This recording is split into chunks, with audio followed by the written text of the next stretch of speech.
Have you ever encountered a situation where attempting to utilize your iPhone's hotspot results in it not functioning as expected? If your answer is yes, there's no need to worry. In this video, I'll guide you through several solutions to resolve iPhone hotspot issues. However, before we delve into the remedies, please ensure that your mobile data is enabled and that your phone is not in airplane mode. If these two settings are not causing the problem, proceed with the following steps. First, disable and re-enable your mobile data. If the issue is related to mobile data, simply turn it off, wait a few seconds, and then turn it back on. Second, perform a force restart on your iPhone. To do this, quickly press and release the volume up button, followed by quickly pressing and releasing the volume down button. Then, press and hold the side button. Release the side button when the Apple logo appears. After a few seconds, check if your problem is resolved. Third, consider resetting your network settings. Navigate to the Settings menu, then select General, and choose Transfer or Reset iPhone. Tap on the Reset option, followed by Reset Network Settings. After a brief pause, your iPhone's network settings will be reset.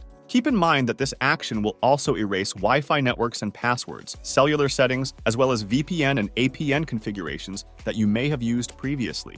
Fourth, consider updating your iOS. If you're still experiencing difficulties, ensure that your iPhone is running the most up-to-date iOS version. To do this, navigate to Settings, then select General, and finally choose Software Update. If an update is available, follow the on-screen instructions to install it. Fifth, if you've tried all of the aforementioned steps and your iPhone hotspot continues to malfunction, it may be a hardware-related problem. In such cases, it's advisable to reach out to Apple support for further assistance. That's all there is to it. I hope these suggestions will help you resolve the issue with your iPhone's hotspot. If you found this video useful, please remember to like, share, and subscribe.